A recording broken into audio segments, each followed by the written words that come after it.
along with the entering ritual of your shoot Mhm. train, there's an exit ritual. And part of that exit ritual is like they line up, and before they leave, you're like, what was your favorite part of class today? With the parent present. Right. Because then they're like, oh my gosh, I loved using the scarves. And you're like, high five, fist bump, so proud of you, you did so good today. The parent then can talk to them in the car on the way home about the scarves because that was their favorite thing, right? Or the next one is like, oh my gosh, I loved using the parachute today. Tell me about the parachute, right? It allows them to engage in conversation because so many times it is, what'd you learn? I don't know. I played with my friends, right?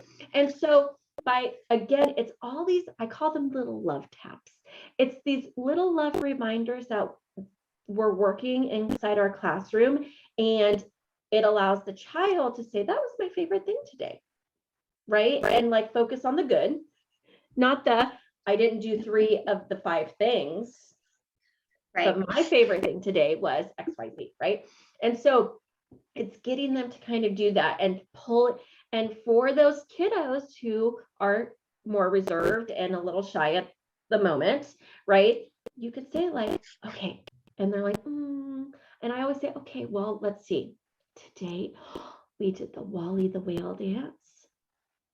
That was fun, right? Like, and it's just, even if they didn't do it, and the parents knowing and they're hearing what's going on and they can have that conversation, right? And I think that's key. It all goes back to that communication piece, right? And so that's another ritual that we're kind of implementing so they can see and hear, like, oh, yeah, today in class I had a blast doing XYZ. That was my favorite part.